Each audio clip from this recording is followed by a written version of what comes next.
स्वाद आवे ना आवे, मन लगे न लगे, बस जगने से लेकर सोने तक रट लगा दो नाम की। बस इतने से ही काम बन जाएगा। क्या हो जाएगा?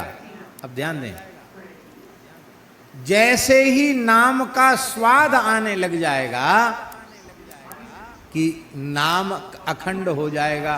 अब देखो, वैखरी से नाम जपते जपते, रटते रटते, जपते जपते, अधिक संख्या में लगातार जपेंगे तो जपते जपते फिर ये मध्यमा वाक जागृत हो जाएगी। जो कंठ कुबर में स्थित वाणी है, मध्यमा वाणी जागृत हो जाएगी। मध्यमा वाक जागृत हो जाएगी और फिर जब मध्यमा से नाम जप होने लग जाएगा तो भाव समाधि में, प्रेम समाधि में, पश्यंती में नाम जप होने लग जाएगा। और जब परा में, परावाणी में नाम प्रतिष्ठित हो जाएगा। 4 प्रकार की वाणियां हैं, परा, पश्यंती, मध्यमा, वैखरी। वैखरी से नाम लेते ही और फिर क्रमशः मध्यमा, पश्यंती और परा तक नाम पहुंच जाएगा। और जब परा तक नाम पहुंच जाएगा तो महाराज जी रोम रोम से करोड़ों करोड़ों नाम एक साथ प्रकट होने लग जाएंगे। और फिर चाहे सोते रहो, जगते रहो, खाते रहो, पीते रहो, किसी भी अवस्था में शरीर रहे, आधे क्षण के लिए भी नाम रुकेगा नहीं, नाम का विराम नहीं होगा। यह है निरंतर भगवान की स्मृति, यह है भक्ति योग। तो भक्ति योग की जो परिभाषा हमारे आचार्यों ने दी है, तैल धारावत अखंड अविच्छिन्न भाव से भगवान नाम रूप गुण लीला की अखंड स्मृति, इसका नाम भक्ति है। अब भक्ति, राम नाम से भक्ति योग अपने आप आ गया कि नहीं? पहले तो पात्रता नहीं थी, पर केवल जिह्वा से राम राम किया तो धीरे धीरे राम नाम महाराज की कृपा से भक्ति योग हमें प्राप्त हो गया। फिर सब समझ में आ गया, आत्मा अनात्मा का विवेक हो गया, शरीर संसार से पूर्ण वैराग्य हो गया। और जब वैराग्य हो गया तो वृत्ति की चंचलता समाप्त हो गई, वृत्ति पूरी तरह अंतर्मुख हो गई, आत्मानुसंधान हो गया, आत्म साक्षात्कार हो गया, स्वरूप में अवस्थिति हो गई, आत्मै वेदम सर्वम, इस भाव में हम पहुंच गए। शरीर संसार का ध्यास मिट गया तो केवल राम नाम से भक्ति योग की सिद्धि हो गई, न चाहते हुए भी। और न चाहते हुए भी राम नाम से ज्ञान योग की सिद्धि हो गई। और भैया राम नाम जीवन में प्रतिष्ठित है तो वर्ण धर्म, आश्रम धर्म सब अपने आप आ जाएंगे भीतर। क्योंकि हनुमान नाटक में हनुमान जी कहते बीजम धर्मद्रुमस्य, निष्काम कर्मयोग की सिद्धि भी हो गई। और राम राम नहीं किया तो न ज्ञान योग सिद्ध होगा, न भक्ति योग सिद्ध होगा, न कर्मयोग सिद्ध होगा। इसलिए गोस्वामी जी ने कहा एक ही साधन सब रिद्धि सिद्धि साधि रे, ग्रसे कलि रोग जोग संयम समाधि रे। कलिकाल रूपी रोग ने सारे साधनों को ग्रस लिया है। इसलिए भलो जो है पोच जो है, दाहिनो जो बाम रे, राम नाम ही सो अंत सब ही को काम रे, राम नाम ही सो अंत सब ही को काम रे। हमारे महाराज जी के परम श्रद्धेय और प्रिय मित्र श्री हरे राम बाबा जी, उनके जीवन की एक घटना है। वो जयपुर में थे, एक बगीची में थे। महात्मा बड़े विलक्षण ही थे वो। गर्मी का समय था, कोई आता तो बाबा कहते, बाबा सेवा, बच्चा एक तोतले बोलते, एक मट्टा ले आ, मट्टा, मटका, एक मट्टा ले आ, पानी भरा हुआ मटका ले आ। तो हर व्यक्ति से वो पानी भरा हुआ मटका मंगाते हैं। तो हम कम समझते हैं, कम 40-50 पानी भरे मटके। उस समय पानी भी उतना ज़्यादा सुलभ नहीं था। और उन सब मटकों के बीच में ही अपना टाट बिछा के आसन लगा के रखते चारों ओर मटका और बीच में उनका अपना आसन, और अपने चाहे नहाना हो चाहे कुल्ला करना हो सब उसी मटके के ठंडे पानी से, बढ़िया। और कोई आ जाए प्यासा तो उसमें से पानी भी पिला देते। तो एक महात्मा आते थे ब्रह्मचारी जी, तो वो उधर से निकलते तो गर्मी तो थी, थोड़ी देर वहाँ बाबा के पास बैठ जाते, देखो फ्रिज में बाबा फूल रखे होंगे, जल पिएंगे, बाबा उनको ठंडा बढ़िया मटका का जल पिलाते। गर्मी का समय था। पता नहीं क्या हुआ, एक दिन उनको ब्रह्मचारी जी को मन में कोई ऐसी बात आई और उन्होंने कहा, बाबा एक बात हम आपसे पूछें, बुरा तो नहीं मानोगे? नहीं नहीं ब्रह्मचारी जी, क्यों बुरा मानेंगे, पूछो। बोले हम अब पानी तो आपके यहाँ बहुत दिन से पी रहे हैं, पूछ नहीं पाए आपसे, आप किस जाति के हो?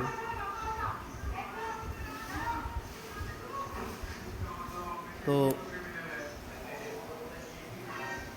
बाबा हंसने लगे। बाबा बोले, इतने दिन तक पानी पीने के बाद जात पूछ रहे हो? देखो हम तो बहुत दिन हो गया घर परिवार छोड़े हुए, हमें ज़्यादा याद तो नहीं है, पर हमारे एक पुरखा थे, वो मोची का काम करते थे, जूता बनाने का काम करते थे। अच्छा, और एक हमारे पुरखा थे वो जुलाहे का काम करते थे।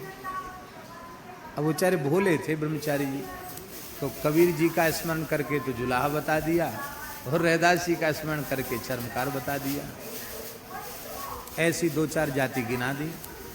अरे बोले महाराज एक जात तो बताओ, तुमने तो सब जात अपने में ही बता दी। तो बाबा हंसने लगे, बोले हम तो आपको बता दिया, आपने पूछा हमने बता दिया, अब हिसाब किताब आप जोड़ लो। अब तो वे बहुत दुखी हो गए, कह रहे पता नहीं, ये तो बिल्कुल इसकी तो जात वात का कोई ठिकाना ही नहीं है, इतना हम पवित्र रहने वाले, इतने दिन तक यहाँ पानी पीते रहे, इसके पास बैठते रहे, बड़े दुखी हो गए। तो एक भूरामल शर्मा जी थे, वो उनके शिष्य थे बाबा के, उनके पास गए। बोले पंडित जी, अरे कम से कम ब्राह्मण हो, गुरु करे जान पानी पिए छान, कैसे आदमी को गुरु बना लिया वो महात्मा। तो हमने पूछा क्या जाति है? तो कहते हमारे पुरखा मोची का काम करते थे, जूता बनाने का काम, ऐसे को आपने गुरु बना लिया। तो वो समझते थे बाबा को। बोले अब महाराज आपको क्या तकलीफ हो रही है, अब हम तो बना ही लिया गुरु, जो बदल तो सकते नहीं उनको, पर एक मेरी प्रार्थना है। क्या? बोले उनसे ये जरूर पूछ के आओ कि जो आपके पुरखा मोची का काम करते थे उनका नाम क्या है, ये पूछ के आओ उनसे। तो ब्रह्मचारी जी बेचारे दुखी तो थे ही, वो फिर गए। बाबा बोले अब तो पानी वानी नहीं है हमारे यहाँ, इतने दिन पानी पिलाया फिर हम हमारी जात पूछता है, पानी तो नहीं। बोले नहीं बाबा एक बात हम पूछने आए, दुखी तो हम बहुत हो गए, एक बात पूछने का। क्या बात? बोले आपके पुरखा जो मोची का काम करते थे उनका नाम बता दीजिए आप। बाबा बोले तू अपनी बुद्धि से नहीं आया, किसी ने भेजा है तुझे। कहा बाबा कुछ भी समझो, आप नाम बताओ, आपके पुरखा का नाम क्या? तो बाबा बोले रैदास जी महाराज। तब वो समझ गए कि रामानंद संप्रदाय की परंपरा के साधु हैं, रैदास जी की याद करके बोल रहे हैं। बोलो भक्तवत्सल भगवान की जय। भलो जो है, आप चाहे जितने बड़े आचारी विचारी भले से भले बने रहें, बाबा ने कहा ब्रह्मचारी जी ये जो कुछ आप करते हो सब बिल्कुल ठीक है, करना ही चाहिए, लेकिन कल्याण तो राम नाम जपने से होगा, इसलिए सब करो पर अनन्य भाव से चलते फिरते राम नाम का जप करो, क्योंकि भलो जो है पोच जो है, भले से भला हो, खूब धर्मनिष्ठ हो, खूब आचार विचार वाला हो, लेकिन राम राम नहीं करता है तो कल्याण में संदेह ही बना रहेगा। पोच जो है, पोच माने सबसे अधिक नीच व्यक्ति, निम्न से नीच, नीच से नीचे, बुरा से बुरा है, उल्टा है, सीधा है, कैसा भी है, उल्टा सीधा है, बुरे से बुरा है, अच्छे से अच्छा है, कैसा भी जीव क्यों न हो, काम तो अंत में राम नाम से ही बनेगा। राम नाम ही सो अंत सब ही को काम रे।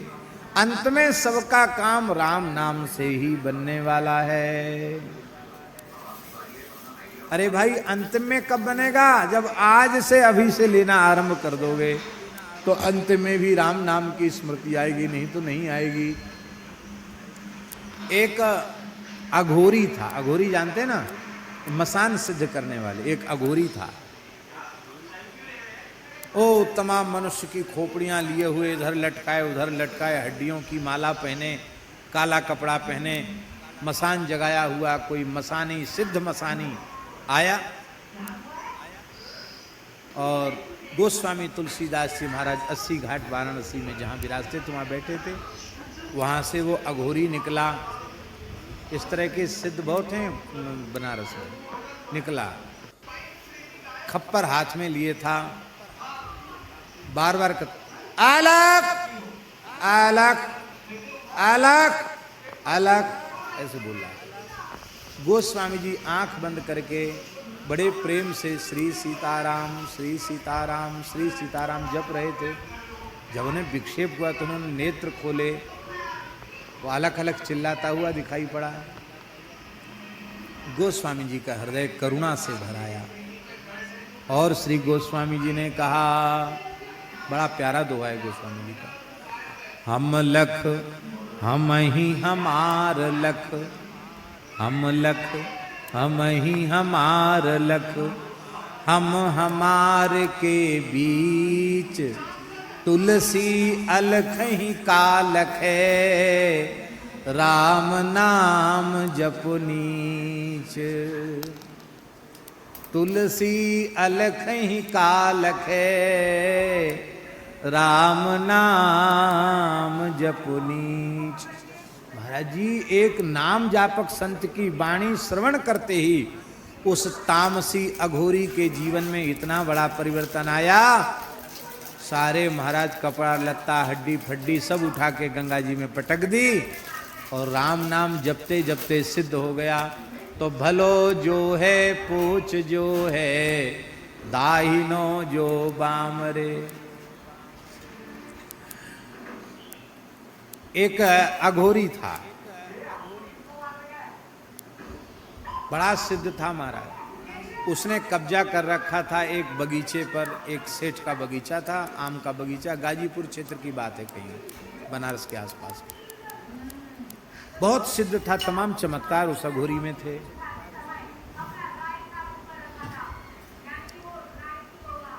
इच्छा होती तो पके हुए आम किसी को देता नहीं, डर के मारे कौन घुसता उसके में। चमत्कार बहुत थे उसके पास। हरे राम बाबा उसी के यहाँ जाके रुक गए। बोले गुरु भाई देख ऐसा है, अब रोटी वोटी कौन खाए, इतने बढ़िया बढ़िया आम टपक रहे हैं, टपका आम, गिरे हुए आम। हम तो यहीं रहेंगे गुरु भाई, और बस कुछ चाहिए नहीं तुमसे। गंगा जी का जल भर लाएंगे मटका में और बस उसी में आम ठंडे कर करके चूसते रहेंगे, राम राम करते रहेंगे। तो बाबा का उसका अघोरी का प्रेम हो गया, रह गए। बाबा बोले कि तुम मसान सिद्ध करते हो, भूत प्रेत आते? बोले हाँ आते तो हैं। तो बाबा बोले हमको दिखाओ। बोले हाँ दिखाएंगे। तो एक बार कोई ऐसी अमावस्या तिथि आई, वो मसान में कहा तो इतनी दूर बैठ के तुम देखना। बाबा कहते मैंने अपनी आँखों से देखा। उस मसान वाले ने, सिद्ध ने क्या किया, कोई व्यक्ति मुर्दा जला के गया था, उसकी आँच थी, उस आँच में गंगा जी का जल एक मटका में भरा और उसको मुर्दा की आंच पर उसको गरम किया, उसी में थोड़ा चावल छोड़ा, उसी में गुड़ छोड़ा और मीठा भात बनाया। और मंत्र बोल बोल कर जैसे पत्तल परोसता तो महाराज भयंकर भयंकर प्रेत प्रकट हो जाते, भूत प्रेत चुड़ैल आदि, और सब बैठ के खाने लग गए मीठा भात। बाबा ने आंखों से देखी भूतों की पंगत, और वो सब खाने लगे और सब बड़े प्रसन्न हो रहे थे भूत वगैरह। और ये कुछ माला फेर के जपने लग गया। बाबा तो कौतुकी थे। बाबा ने सोचा कि हम भूत बन के जाएं, देखें हमको पहचानता है कि नहीं। तो पास में बाबा की कोठरी थी, वहाँ सफ़ेद कपड़ा तो बाबा पहनते ही थे। तो एक सफ़ेद धोती पैर के अंगूठा से ऊपर तक ऐसे बांध के और एक बांस हाथ में पकड़ के उसमें एक धोती बांस में बांध ली और चीखते चिल्लाते हुए ऐसे करके बाबा पहुँचे। वो भजन कर रहा था, उसने देखा, वो तो डर गया, इकट्ठे डर गया कि कोई प्रेत है। तो उसने मंत्र प्रयोग किए, लेकिन वो बाबा के ऊपर कहाँ है कुछ चलने वाला। बाबा तो पहुँच गए। तो बोले कि कौन हो तुम? मैं प्रेतराज हूं, इस श्मशान का मालिक हूं। तुमने सबको खिलाया, मेरा अपमान किया। बोले अब तुम खा लो। सबका जूठा खाऊंगा मैं? अब मैं ये मीठा भात नहीं खाऊंगा, तुझे ही कच्चा चबा जाऊंगा। ऐसे करके बाबा ने बांस हिलाया, वो महाराज भगा। बाबा पीछे से भगे, उसके दौड़े, मारा नहीं बाबा ने, बांस जोर का पटका बगल में, बेहोश होके गिर गया। तो बाबा उसको उठा के लाए, उसकी कोठरी तक उठा के लाए, बगीचे तक। थोड़ी देर में होश आया, बाबा ने अपना वेशभूषा उतार दी। बोले तो क्या हुआ गुरु भाई? अरे बोले जीवन में ऐसा कभी नहीं हुआ जो आज हुआ। ऐसा डबल प्रेत आया, ब्रह्म राक्षस आया, कोई मंत्र कोई तंत्र कोई चला ही नहीं उसके ऊपर। वो तो कैसे मेरे प्राण बच गए, पता नहीं कौन हमको यहाँ उठा के लाया महाराज। बाबा बोले वो प्रेत कोई दूसरा नहीं था, हम ही आए थे। मैंने कहा असली प्रेत तो आगे, कि नकली प्रेत आवे, देख तो पहचानता कि नहीं पहचानता। तो बहुत जोर से हंसा वो। बोले आपने ऐसा क्यों किया? बाबा बोले देखो, भूत प्रेत की सेवा करते हो, मरोगे तो भूत प्रेत बन जाओगे। अब लोगों को ये तंत्र मंत्र मारण मोहन उच्चाटन करते, ये सब छोड़ दो, अब राम राम करो। महाराज उसका जीवन बदल गया, वो राम नाम जपने लग गया। बोले हाँ अब समझ में आ गई बाबा, राम राम करेंगे। कहीं चले जाओ भैया, अंत में काम तो राम नाम से बनेगा। हम ये नहीं कहते कि अघोर पंथ में अघोरी भी एक से एक सिद्ध होते हैं, पर उनके वह आचरण सबके लिए अनुकरणीय नहीं। एक किनाराम बाबा नाम के महान सिद्ध थे बनारस में, अघोर आचार्य श्री कनाराम बाबा, बड़े सिद्ध पुरुष थे। वो महाराज वेशभूषा से अघोरी थे, पर वे भगवान श्री राम के अनन्य भक्त थे, निरंतर राम नाम का जप करते रहते थे। गंगा जी के पास जाते, मां भूख लगी है भिक्षा लाओ, जैसी कहते सोई कोई न कोई मुर्दा बहता हुआ दिखाई पड़ता, तो कूद जाते गंगा जी में और तैरते रहते, मुर्दा को पकड़ के दांत से नोच के खाते रहते उसी को, मुर्दे को। काशी महाराज घूम रहे थे, दिखाई पड़ गए, हे राजा बच्चा प्रसाद लेगा, ले प्रसाद। इतना लोथड़ा निकाल के फेंका। अब इतने बड़े सिद्ध मना करें तो क्या करें, कैसे करें। ऐसे ही उन्होंने अपना दुपट्टा किया, तो पूरा दुपट्टा मेवा मिश्री अखरोट बादाम हरी हरी इलायची इस सब से भर गया पूरा दुपट्टा। ऐसे सिद्ध थे महाराज। एक जगह उन्होंने मंदिर बनाया किनाराम बाबा ने, हनुमान जी का मंदिर, अभी भी है वो, बनारस के आसपास की बात। तो महात्मा लोग जानते हैं हनुमान जी का मंदिर कैसे बनाते। एक चबूतरा बना दिया, हनुमान जी रख दिए, महावीरी लगा दी, फिर कोई भगत आएगा तो फिर वो दीवाल उठवा देगा, कोई भगत आएगा तो छत डलवा देगा, ऐसी कोई किवाड़ लगा देगा, ऐसे धीरे धीरे मंदिर बन जाता। महात्माओं के ऐसे काम होते हैं। तो दीवाल तो उठ गई, पटाव के लिए मिस्त्री आ गए, लेकिन जिस व्यक्ति ने पत्थर और गाटर लकड़ी देने के लिए कहा था वो व्यक्ति आया ही नहीं। मजदूर बोले बाबा हमारा तो दिन बेकार हो गया। बाबा बोले कोई बात नहीं, गैया के गोबर के कंडा तो हैं, छाया करनी, हनुमान जी को छाया कर देते हैं। तो ऐसी पुरानी धुरानी लकड़ी उस पर बिछवा दी और ऊपर से कंडों से उसकी छत कंडों से छाया कर दी। बोले तुम्हारा काम हो गया, मजदूरी ले और जाओ। अरे बोले महाराज पानी बरसेगा, सब कंडा गर जाएंगे, इससे थोड़ी कुछ पानी रुकेगा। अच्छा वो नहीं रुकेगा। बाबा उठ के आए धुना से, कंडा की छत देखी, बड़े हंसे। बोले जा बाबा राम नाम की महिमा से पक्का हो जा। जैसे ही का राम नाम की महिमा से पक्का हो जा, महाराज कंडे की छत पक्की छत बन गई। आज भी वो पक्की छत वाला मंदिर है, लेंटर बन गया महाराज, उस जमाने की बात। पर वे किनाराम बाबा भी यही बात कहते थे कि हमारी और किसी बात को मत देखो, केवल इतना समझो कि यदि कल्याण चाहते हो तो राम राम करो। धन्य है भारतवर्ष की पवित्र परंपरा, जहां मरने के बाद भी लोग कीर्तन करते, राम नाम सत्य है, गोपाल नाम सत्य है, सत्य बोलो गत्य है, क्योंकि राम नाम ही सो अंत सब ही को काम रे।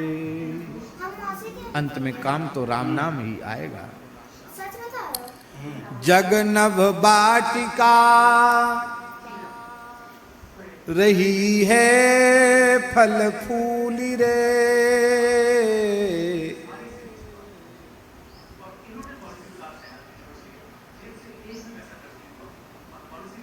ये संसार का जो चाकचिक्य है ना, चमक दमक आकर्षण, ये कैसा है? ये नभ वाटिका के समान है, खपुष्प के समान है, आकाश पुष्प के समान है। जग नभ वाटिका,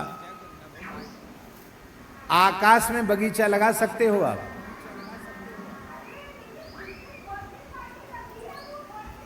बेला, चमेली, जूही, तुलसी, ये सब आकाश में लगा सकते हो आप? फूल खिला सकते हो? नहीं खिला सकते। क्यों?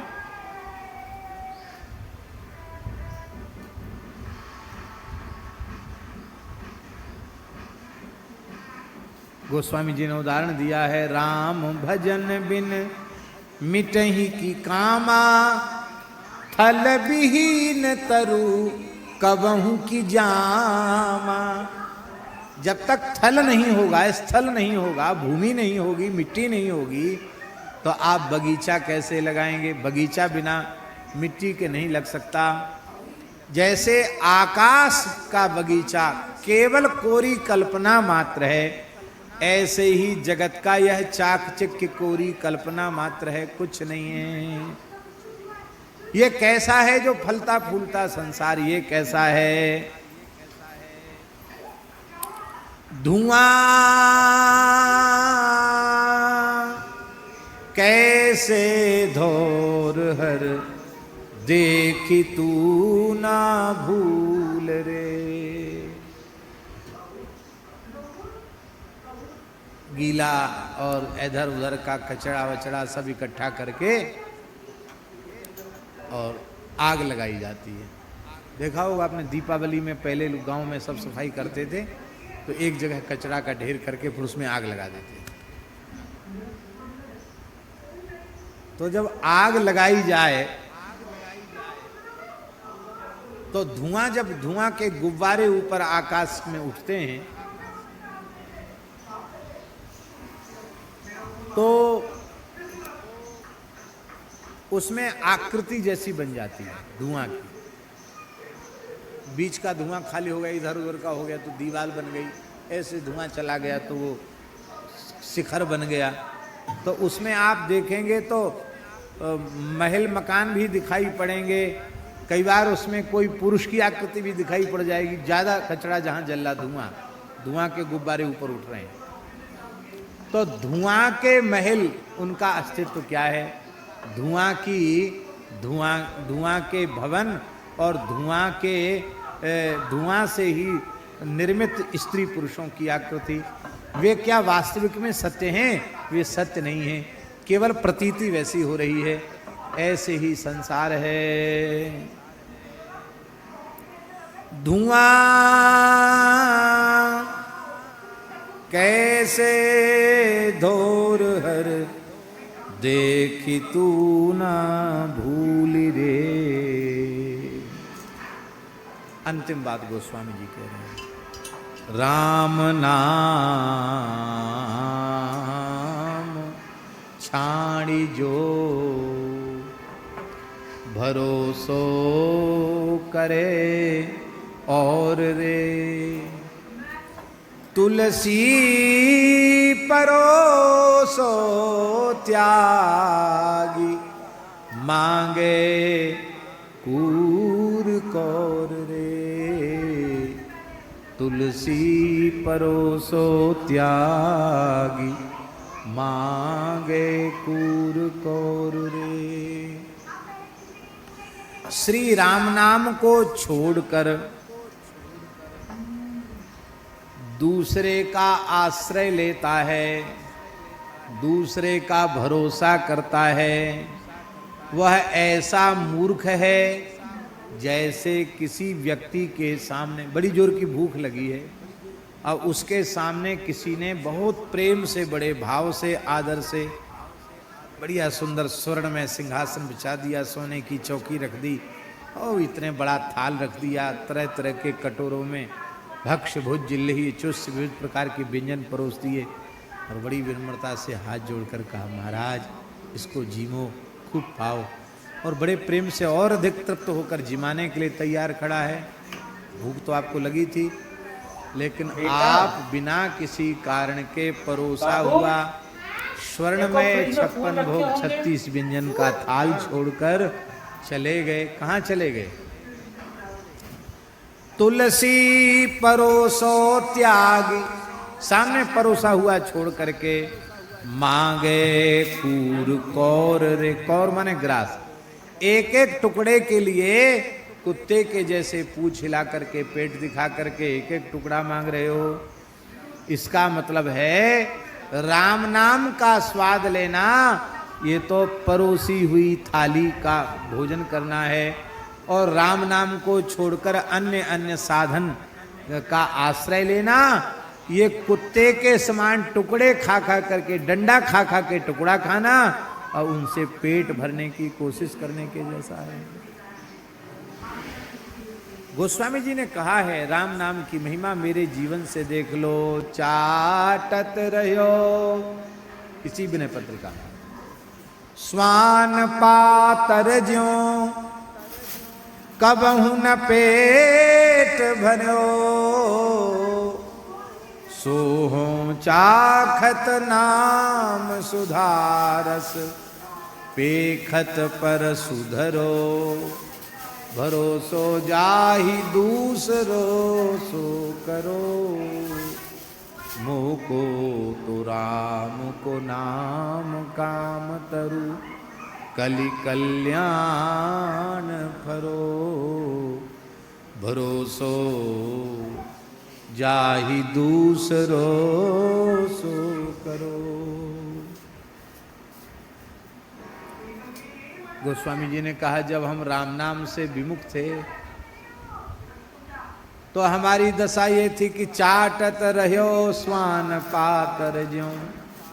कुत्ता भूख के मारे, जहाँ भोज भंडारा होता वहाँ पत्तल, जूठी पत्तल डाल दी जाती, उन पत्तलों को चाटता है कुत्ता, लेकिन पेट नहीं भरता।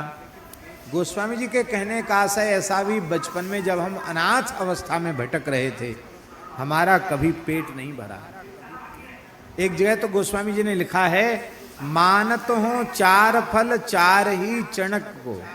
4 चना कोई मेरी हथेली पर रख देता था तो मैं समझता था कि धर्म अर्थ काम मोक्ष चारों पुरुषार्थ मुझे मिल गए। एक दशा तो वो थी जब हम राम राम नहीं करते थे, अनाथ के जैसे भटकते थे बचपन में। माँ मर गई, पिताजी मर गए, चुनिया दासी अपने मायके लेके गई थी, वो भी मर गई। फिर कुछ वर्ष तक तो गोस्वामी जी ऐसे अनाथ बालक की तरह भटके और लोगों में ये प्रसिद्धि हो गई कि बालक बड़ा अशुभ है, ये जहाँ पैदा हुआ था वो सब भी खत्म हो गए, गांव भी उजड़ गया, भैया इसकी छाया से बचो, ये हालत थी। एक दिन तो वो था। और अब सोहों चाखत नाम सुधारस, पेखत पर सुधरो। अब राम नाम रूपी सुधा का रस हम चख रहे हैं। तो आज अवस्था ये है कि बड़े बड़े राजा महाराजा लोग व्यंजन परोस के तैयार खड़े हैं, लेकिन पेखत उसको खाने की इच्छा नहीं होती। राम नाम में इतना स्वाद आने लग गया है कि इन खट्टे मीठे चटपटे व्यंजनों को देखने की भी इच्छा अब होती नहीं।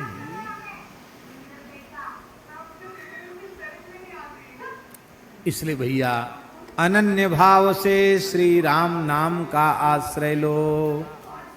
श्री राम जय राम, जय जय राम श्री राम, जय राम जय जय राम, श्री राम जय राम, जय जय राम, श्री राम जय राम, जय जय राम, श्री राम जय राम, जय जय राम, श्री राम जय राम, जय जय राम, श्री राम जय राम, जय जय राम, श्री राम जय राम,